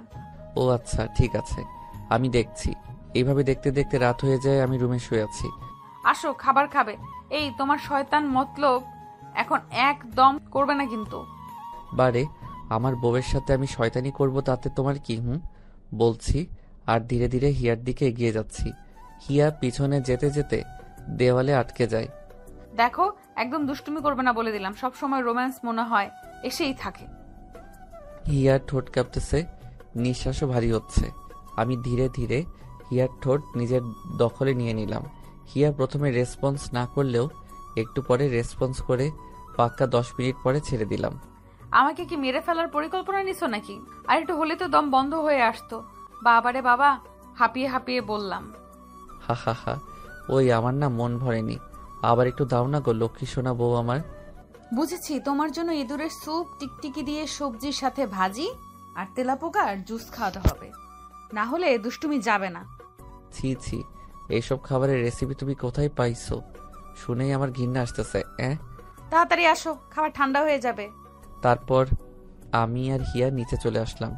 আমি খাবার নিয়ে নাড়াচাড়া করতেছি, কিন্তু একটু খাচ্ছি না, সেটা হিয়া খেয়াল করে। ওই, তোমার কি ভূতে ধরলো নাকি? খাবার না খেয়ে এইভাবে বসে বসে খাবার নাড়াচাড়া কেন করতেছো? আমার না খেতে মন চাচ্ছে না, কেন জানি। আচ্ছা তুমি খাও, অভিমান ভরা কণ্ঠে বললাম। শোনো, বললেই তো পারো আমার হাতে খেতে চাও, তা না করে এমন করছো কেন? বুঝতেই যখন পারছো তখন না খাইয়ে দিয়ে বসে আছো কেন? তারপর হিয়া আমাকে তুলে খাওয়াই দেয় আর আমিও হিয়াকে খাওয়াই দিলাম। খাবার পর্ব শেষ করে এসে ঘুমিয়ে পড়লাম। সকালে হিয়ার ডাকে ঘুম ভাঙে। কি ব্যাপার মহারাজা, আজকে এখনো যে ঘুম থেকে যে উঠেছেন? অফিসে কখন যাবেন? উঠো তাড়াতাড়ি, আর ডাক্তারকে ফোন করে আম্মুর অবস্থা জানো, না হলে ইঁদুরের স্যুপ তোমার জন্য সকালের নাস্তা। ছি ছি, কি সব বলো, শুনেই ঘৃণা করে। তারপর আমি ঘুম থেকে উঠে ফ্রেশ হয়ে ডাক্তারকে ফোন দিলাম। রিং হচ্ছে। হ্যালো ডাক্তার সাহেব, কেমন আছেন? ভালো আছি, আপনি কেমন আছেন? আমিও ভালো আছি। তা অপারেশন কি ভালোভাবেই হয়েছে? আর রোগীর অবস্থা এখন কেমন? অপারেশন খুবই ভালো হয়েছে, আর রোগী এখন সুস্থ। কিছুদিন রেস্ট নিলেই সুস্থ হয়ে যাবে। আচ্ছা ঠিক আছে, আমি আসবনি আপনার সাথে দেখা করতে। বলেই ফোন রেখে নাস্তা করতে চলে আসলাম। হিয়া আম্মু এখন সুস্থ আছে, আর সপ্তাহখানেক রেস্ট নিলেই সব ঠিক হয়ে যাবে। ও আচ্ছা, এখন আসো, তাড়াতাড়ি নাস্তা করে নাও, অফিসের দেরি হয়ে যাচ্ছে। তারপর নাস্তা শেষ করে আমি আর হিয়া রেডি হয়ে অফিসে যাওয়ার জন্য বের হয়েছি। তখনই ভাইয়া আমি আসলাম, আর তোরা বাড়ি থেকে চলে যাচ্ছিস? আরে বৃষ্টি, কেমন আছো? আর আমরা অফিসে যাচ্ছিলাম। আমি ভালো আছি ভাবি, তোমরা কেমন আছো? ওই শাকচুন্নি তোর ফোনে কতবার কল দিলাম, শুধু একটা কথা ছাড়া কিছু বলে না। আপনি যে নাম্বারে কল করেছেন সেই নাম্বারটা এখন বন্ধ আছে, কৃপয়া একটু পরে আবার চেষ্টা করুন, ধন্যবাদ। ভাই আমার ফোনে চার্জ নেই, তাই ডেট হয়ে গেছে। আচ্ছা, বৃষ্টি যখন আসলো তখন হিয়া তুমি অফিসে যাইও না, আমি বরং অফিস থেকে ঘুরে আসি। যাও, আর কোনো সমস্যা হলে অবশ্যই আমাকে জানাবে, আমি সমস্যার সমাধান করে দিব। আচ্ছা ঠিক আছে, বৃষ্টি থাক, আমি একটু পরেই আসতেছি। বলেই আমি গাড়ি নিয়ে চলে আসলাম। এই ড্রাইভার, এদিকে কোথায় যাচ্ছ? অফিস তো এই দিকেই, আর আমি তো ঠিক রাস্তায় যাচ্ছি। আরে আমি হাসপাতালে যাব, তুমি হাসপাতালের দিকে যাও। তবে তোমার ম্যাডাম যেন জানতে না পারে যে আমি হাসপাতালে এসেছি। আচ্ছা স্যার, আমি বলবো না, আপনি কোনো চিন্তা করিয়েন না। তারপর আমি হাসপাতালে চলে আসলাম। এসেই ডাক্তারের রুমে গেলাম। আরে রাসেল সাহেব যে, কি অবস্থা? ভালো। আর এখন রোগীর অবস্থা কেমন? ভালো। আচ্ছা, আপনি রোগীর কি হন সেটা বলেন, না শুনলে যে আমার রাতে ঘুম হবেই না। হা হা হা, শুনতেই হবে। তাহলে না শুনলে হয় না ডাক্তার সাহেব? শুনতেই হবে। আপনি যদি বলেন তাহলে অনেক খুশি হব। আচ্ছা শোনেন, আমি হলাম ওনার মেয়ের জামাই। তারপর সবকিছু খুলে বললাম। আপনি দয়া করে বলবেন না আমি তাদের টাকা দিয়েছি। কি বলেন? এত জঘন্য কাজ কেউ করতে পারে ভাবতে তোমার ঘৃণা লাগে। আচ্ছা ঠিক আছে, বলবো না। আর ডাক্তার সাহেব, এই টাকাগুলো আমার শ্বশুরের হাতে দিবেন। যদি জিজ্ঞেস করে টাকা কে দিয়েছে, তখন আমি কি বলবো? আর বলবেন তাদের অতি পরিচিত কেউ দিয়েছে। আচ্ছা থাকেন, আমি অফিসে যাব তো দেরি হয়ে যাচ্ছে। বলেই আমি চলে আসলাম অফিসে। এইদিকে ডাক্তার সাহেব শাশুড়ির রুমে আসে। শাশুড়ির অবস্থা সব পর্যবেক্ষণ করে। আচ্ছা, এতদিন হলো আপনারা এই হাসপাতালে আছেন, তবুও কেউ দেখতে আসলো না কেন? হিয়ার বাবা একরাশ হতাশা নিয়ে বলল, আমাদের এই পৃথিবীতে কেউ নেই। একটা মেয়ে ছিল, কিন্তু আমাদের সাথে থাকে না। কেন, সে কি বিদেশে থাকে নাকি? না, কি করে যে বলি। আচ্ছা শোনেন। তারপর হিয়ার বাবা সম্পূর্ণ ঘটনা খুলে বলে। আর সেটা শুনে ডাক্তার তো চরম রেগে যায়। জি, আপনি এত খারাপ সেটা তো আগে জানতাম না। মেয়ের সংসার ভাঙার জন্য এত কিছু করছেন। আমরা তখন সবকিছু না বুঝে করেছি, কিন্তু যখন ভুলটা বুঝতে পারলাম তখন তারা কোথায় থাকে সেটা জানি না। এই নিন, এখানে কিছু টাকা আছে, আপনাদের পরিচিত কেউ দিতে বলেছে। এই টাকা আমাদের আবার কে দিল? তাকে আমি চিনি না, তবে যে অপারেশনের সব খরচ দিয়েছে সে এই টাকা দিয়েছে। থাকেন, আপনাদের সাথে কথা বলার ইচ্ছা নাই। বলেই ডাক্তার চলে যায়। আর হিয়ার বাবা ভাবতে থাকে, তাহলে কি টাকা রাসেল দিচ্ছে? না, সে কি করে এত টাকা পাবে? শুনেছি ও এখন ব্যবসা করে, কিন্তু এত টাকা না, সম্ভব না। তাহলে কে দিল? এইদিকে আমি অফিসে চলে আসি। গেট দিয়ে ভিতরে ঢুকতেছি, তখনই ম্যানেজার রহিম। আসসালামু আলাইকুম স্যার, আজকে একা যে, ম্যাডাম কোথায়? ও, আমার বোন এসেছে, তাই আজকে তোমার ম্যাডাম আসেনি। আমি একটু পরে চলে যাব। চলো একটু কাজ দেখি। চলেন স্যার, আমি আপনাকে সব ঘুরে ঘুরে দেখাচ্ছি। তারপর আমি রহিমের সাথে ঘুরে ঘুরে সব কাজ দেখে অফিসে জমে থাকা কিছু কাজ করে রহিমকে সব বুঝে দিয়ে বাসায় চলে আসলাম। কি করতেছিস বৃষ্টি? ভাইয়া দেখেছো আমি টিভি দেখছি, তাও জিজ্ঞেস করলে যে? করতে পারি না বুঝি? আর আমার মহারানী কোথায় রে, দেখছি না যে? ভাবি তো রান্না করে কাজ করছে, যে দেখো যাও, আমি টিভি দেখবো। আমি টিভি রিমোটটা নিয়ে দৌড় লাগালাম রান্নাঘরের দিকে। ভাইয়া ভালো হচ্ছে না কিন্তু। ভাবি দেখো, ভাইয়া টিভি রিমোট নিয়ে গেছে। এই তুমি কি দেখছো? এই বৃষ্টি টিভি দেখছে, তাও তুমি রিমোট নিয়ে আসলা কেন? কি আর করব, মজা করার জন্য কিছু পাচ্ছিলাম না, তাই এটা দিয়ে শুরু করলাম। তা আমার বউটা কি করে গো? দেখছো না আমি রান্না করতেছি, তোমার চোখ কি আমার কাছে রেখেছো নাকি? তুমি জানো না আমি তোমার চোখে দুনিয়া দেখি। দেখো, এখন একটুও দুষ্টুমি করবে না। বৃষ্টি বাইরে চিল্লাচিল্লি করতেছে, রিমোট দিয়ে আসো যাও। আমি হিয়ার গালে একটা কিস দিয়েই দৌড়ে বৃষ্টির কাছে চলে আসলাম। রিমোট দিয়ে রুমে আসলাম ফ্রেশ হওয়ার জন্য। আস্তে পাগল একটা, সব সময় শুধু রোম্যান্স আর রোম্যান্স। বুঝি না এত রোম্যান্স আসে কোথা থেকে। এই বৃষ্টি, তোমার ভাইকে ডাকো, ভাত খাবে। ডাকতে হবে না, আমি তো এসেই গেছি, তুমি মনে করার আগেই। আরে বা, আজকে ডাকার আগেই বান্দা হাজির, क्या बात है। তা মিস বাংলাদেশ, এখন কি কি রান্না করেছো শুনি? গন্ধ শুকেই তো পেট ভরে যাচ্ছে, না জানি খেতে কতটা টেস্ট হবে। তোমার জন্য ব্যাং দিয়ে সবজির সাথে ভাজি আর কেঁচো দিয়ে নুডলস, আরও আছে টিকটিকির স্যুপ। কি সব বলো? আমার তো এখনই বমি আসতেছে। ছি ছি, আজব সব রেসিপি তুমি পাও কোথায়? ভাবি এইসব কি খাবারের রেসিপি? খুব সুস্বাদু মনে হয়। খুব সুস্বাদু। তুমি কি একটু খাবে নাকি? তাহলে একদিন রেসিপিটা বানাবো। না ভাই না, আমি এসব খাবো না। ছি ছি, শুনেই তো গা ঘিন করছে। তারপর হাসি ঠাট্টার মাধ্যমেই খাবার পর্ব শেষ করলাম। এইভাবে চলে যায় 2 মাস। আমি সোফায় হিয়া কোলে মাথা রেখে শুয়ে আছি, আর হিয়ার আমার চুলে বিলি কেটে দিচ্ছে। খুব ভালো লাগতেছে। তখন এই সুখের মাঝে বিরক্ত করার জন্য আমার ফোনটা বেজে ওঠে। ওই, তোমার ফোন বেজেই চলেছে, রিসিভ করে দেখো কে ফোন করলো। বেচারা ফোন দিয়ে হয়রান হয়েই যাচ্ছে। আমি ফোনটা হাতে নিয়ে দেখি ম্যানেজার রহিম চাচা ফোন করেছে। হ্যালো রহিম চাচা। স্যার, আমি যেই কারণে আমি ফোন দিয়েছি। হ্যাঁ বলেন, কি বলতে ফোন করেছেন? আমি একটা কাজে বিজি ছিলাম যে আপনি বিরক্ত করলেন। সরি স্যার, বিরক্ত না করে পারলাম না।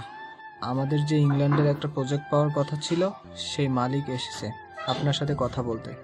ও আচ্ছা, আমার এই ছোট্ট মাথায় ইংরেজিতে কিছু ধরে না, তাই আপনার ম্যাডামকে দিচ্ছি, সেই সব বুঝে নিবনি। আচ্ছা স্যার। এই নিন কথা বলেন, ম্যাডাম লাইনে আছে। তারপর হিয়া অনেক সময় কথা বলে ফোন রেখে দেয়। হিয়া, কি বললেন উনি? ইংরেজিতে বোঝাবো নাকি হিন্দিতে, কোনটা বলো?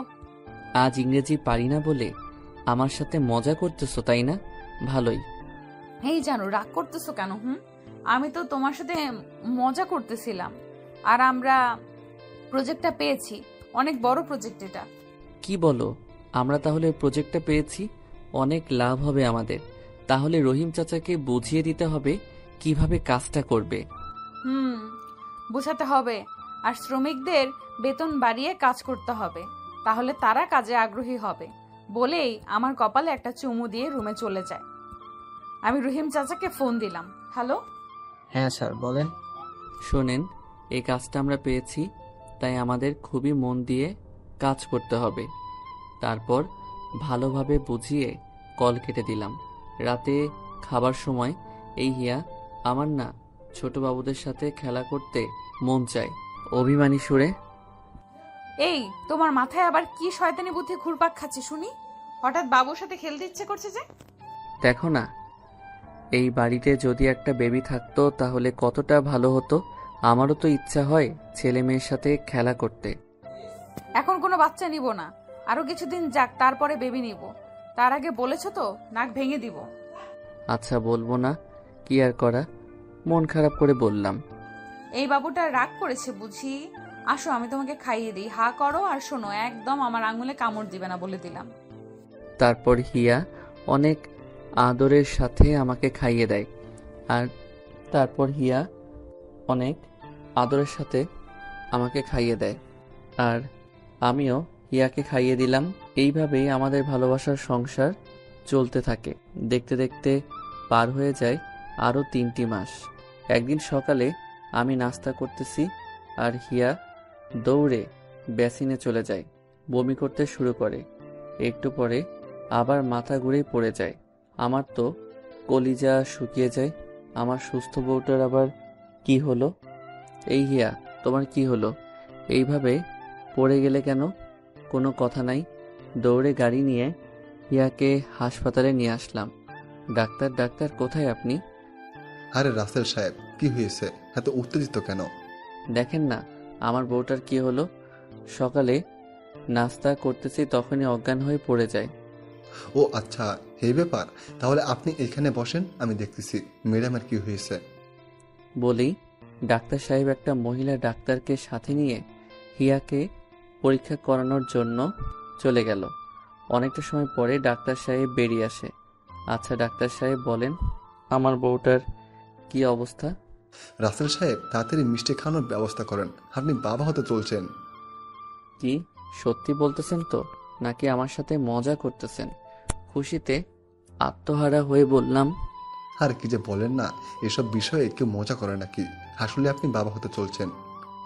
আমি আরো কিছু কথা বলে ড্রাইভারকে মিষ্টি আনতে বলেই হিয়ার পাশে গিয়ে বসি। হিয়া, কেমন লাগতেছে এখন? তোমার ওই হাসি মাখা মুখটা দেখলে আমার ভালো না থাকলেও, তোমার এই হাসি মাখা মুখটা দেখলে আমি ভালো না থাকলেও ভালো হয়ে যাই। তোমার এই হাসি মাখা মুখটাই আমার অসুস্থতার সময় ওষুধ হিসাবে কাজ করে। জানো হিয়া, আজ আমি অনেক খুশি। যা তোমাকে বলে বোঝাতে পারবো না। বলি হিয়াকে কোলে নিয়ে ঘুরতে থাকলাম। এই দুষ্টু কি করতেছো? ছাড়ো, সবাই দেখে হাসতেছে, দেখছো না? আসলেই তো, সবাই তামাশা দেখতেছে, সেই দিকে আমার কোনো খেয়ালই নেই। তখনই স্যার, এই নিন মিষ্টি। আমি ঘুরে ঘুরে যেটা সবচেয়ে ভালো সেই মিষ্টি এনেছি। এত মিষ্টি আনতে কে বলেছে রাসেল সাহেব? শুধু শুধু এতগুলো টাকা নষ্ট। এটা আমার খুশির কাছে কিছুই না। আর এই হাসপাতালে তো অনেক মানুষ, সবাইকে দিয়ে আমাদের জন্য দোয়া চাইবেন। আপনার কথা শুনে খুবই খুশি হলাম। আর শুনুন, এই সময় ম্যাডাম যেন কোনো কাজ না করে তার খেয়াল রাখবেন, আর এই ওষুধগুলো এনে খাওয়াবেন। আশা করি কোনো সমস্যা হবে না। আরে ডাক্তার, এটা নিয়ে কোনো চিন্তা করবেন না। আমি ওকে মাটিতেই নামতে দিব না, কাজ তো দূরেই থাক। দোয়া করি আপনার মতো এত ভালো মনের স্বামী যেন প্রতিটি মেয়ের হয়। তারপর আরো অনেক কথা বলে আমি হিয়াকে নিয়ে চলে আসলাম। এইদিকে হিয়ার বাবা তখন হাসপাতালে এসেছে কি যেন দরকারে। আমি আর ডাক্তার যে কথা বলছিলাম সেটা দেখেই আমাদের দিকে আসে, কিন্তু এসে ধরতে পারে না, গাড়ি ছেড়ে দিয়েছে। তাই মন খারাপ করে ডাক্তারের কাছে যাই। কি খবর? আর এমনভাবে হাঁপাচ্ছেন কেন? সেসব পরে আগে বলেন, একটু আগে যে একটা সাহেব আপনার সাথে কথা বললো, আপনি কি তাকে চেনেন? কেন চিনব না? সে তো এই দেশে নামকরা বিজনেসম্যান। এখানে এসেছিল তার স্ত্রীকে নিয়ে। কি, আমার মেয়ের জামাই এত বড় লোক? আচ্ছা, কি হয়েছে তার? রাসেল সাহেবের স্ত্রী মা হতে চলেছে, তাই এখানে এনেছিল পরীক্ষা করার জন্য। কিন্তু কোনো সমস্যা নেই, একদম ভালো আছে। আর তারা দুজনেই খুবই ভালো মনের মানুষ।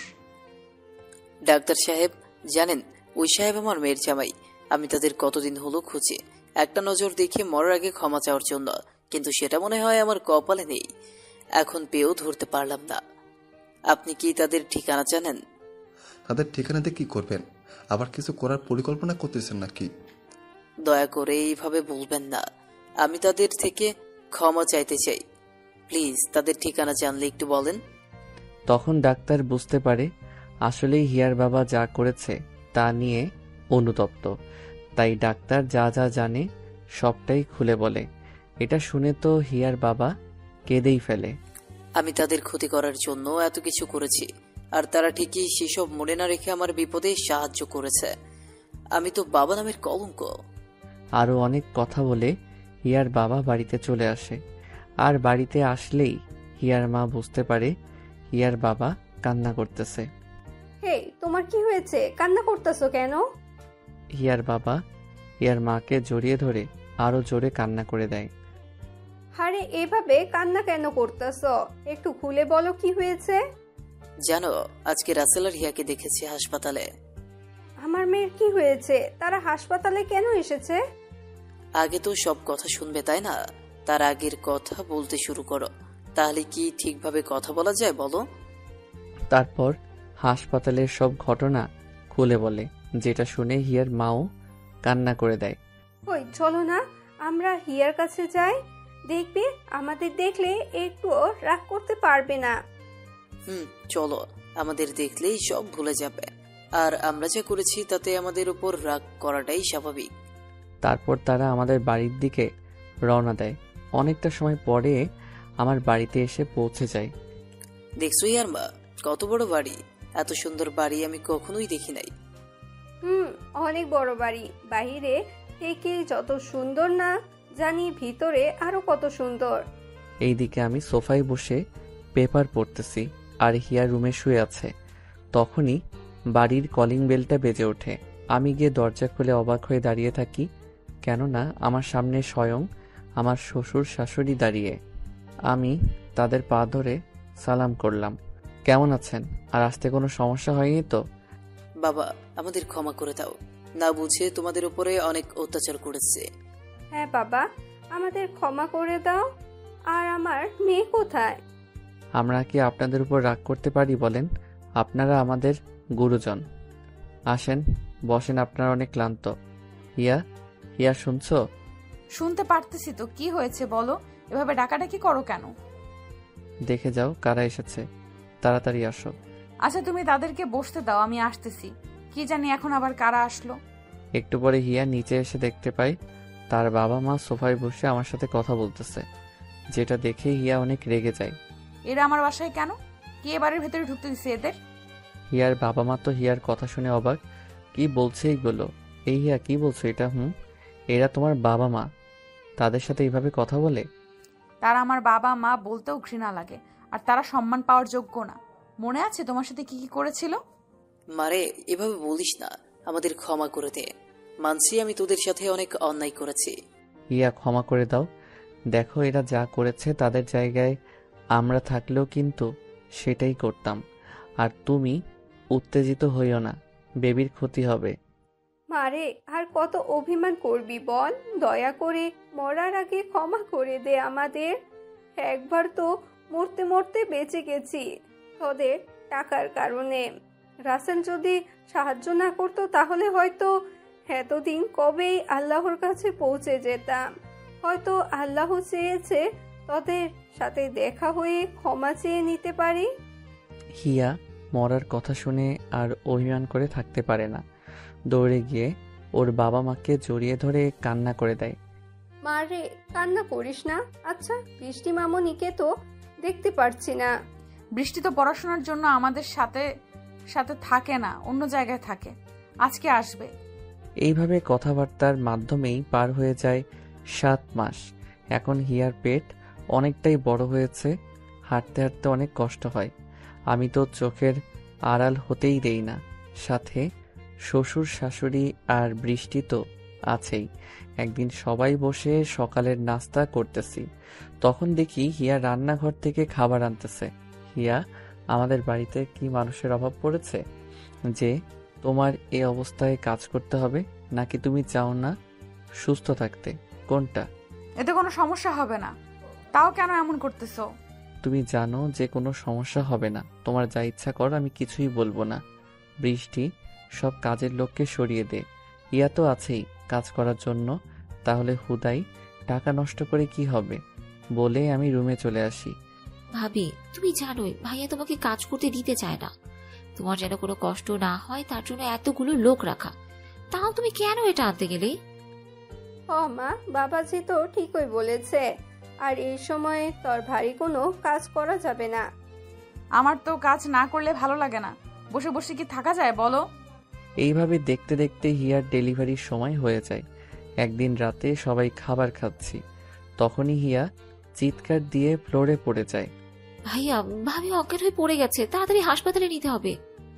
আমার চোখ থেকে তো জল সরছেই না, অনবরত পড়েই যাচ্ছে। তারপর তাড়াতাড়ি করে হিয়াকে গাড়িতে তুলে হাসপাতালের দিকে রওনা দেই। হিয়ার জ্ঞান ফিরে আসে, চিৎকার করতে থাকে, কিন্তু আজকে পথ যেন শেষ হচ্ছেই না। দেখতে দেখতে অবশেষে হাসপাতালে পৌঁছে গেলাম। ডাক্তার, ডাক্তার কোথায় আপনি? আমার চিৎকার শুনে সবাই দৌড়ে চলে আসে। রাসেল সাহেব, এভাবে চিৎকার করেন কেন? কি হয়েছে? ডাক্তার দেখেন হিয়া কেমন করতেছে, তাড়াতাড়ি কিছু একটা করেন। তারপর ডাক্তার হিয়াকে নিয়ে যায় পরীক্ষা করার জন্য। পরীক্ষা শেষ করে ডাক্তার বলে, দেখুন, আপনার স্ত্রীর যে অবস্থা এখন, তাতে সিজার করাতে হবে, না হলে অনেক বড় ক্ষতি হবে। যা করলে ভালো হবে সেটা করেন, কিন্তু আমার স্ত্রীর যেন কোনো ক্ষতি না হয় বলে দিলাম। কিছুই হবে না, আল্লাহর উপর ভরসা রাখেন। আপনি পেপারে সই করেন, আমি এখনই কাজ শুরু করব। রোগীর অবস্থা খুবই খারাপ। আচ্ছা, আপনি কাজ শুরু করেন, আমি সই করে দিচ্ছি। সই করার সময় হাত কাঁপতেছিল। হিয়া আমার হাত ধরে রেখেছে, চোখ দিয়ে পানি ঝরছে অঝরে। আমি তোমাকে ছেড়ে যাব না, প্লিজ ডাক্তারকে বলো আমি যাব না তাদের সাথে। যদি আমার কিছু হয় তাহলে তোমাকে কে দেখবে? হিয়া, কিছু হবে না, আর আমি আছি তো নাকি? তুমি দেখবে একটু পরেই সব ঠিক হয়ে যাবে। মারে, কান্না করিস না, কিচ্ছুই হবে না। আমরা তো আছি, তাই না? কিন্তু হিয়া কিছুতেই যেতে চাচ্ছে না অপারেশন রুমে। হিয়া, পাগলামো করো না, এমনিতেই তোমার অবস্থা ভালো না। তাড়িয়ে দিচ্ছ তাই না? আমি কি তোমাকে খুবই বিরক্ত করি বলো? আর একটু তোমাকে জ্বালাবো না, তবু এদের সাথে আমাকে যেতে বলিও না। সবার চোখেই পানি, এমনকি আমি শুনেছি ডাক্তাররা নাকি অপারেশন করতে কাঁদে না। আর সে ডাক্তারের চোখে এখন পানি হিয়ার কাহিনী দেখে। ডাক্তার সাহেব, আপনি ওকে নিয়ে যান। অন্যদিকে মুখ করে বললাম, কেননা আমি হিয়ার দিকে তাকাতে পারছিলাম না। হিয়াকে নিয়ে গেল আমার হাত থেকে ছাড়িয়ে। যখন হিয়ার থেকে আমার হাত ছেড়ে গেল, ভাইয়া, এইভাবে ভেঙে পড়লে চলবে না। দেখবি কিচ্ছু হবে না, আল্লাহর উপরে ভরসা রাখ, সব ঠিক হয়ে যাবে। তখন মনে হলো আমার কলিজাটাই বের হয়ে গেল। রে বলেই আমি বৃষ্টিকে ধরে কান্না করে দিলাম। আজ যেন চোখের পানি কোনো বাধা মানছেই না। আল্লাহ মেয়েদের এই কষ্টটা কেন দেয়, এটা যে সহ্য করার মতো না। আমি হিয়ার চোখে দেখেছি কতটা কষ্ট হচ্ছিল।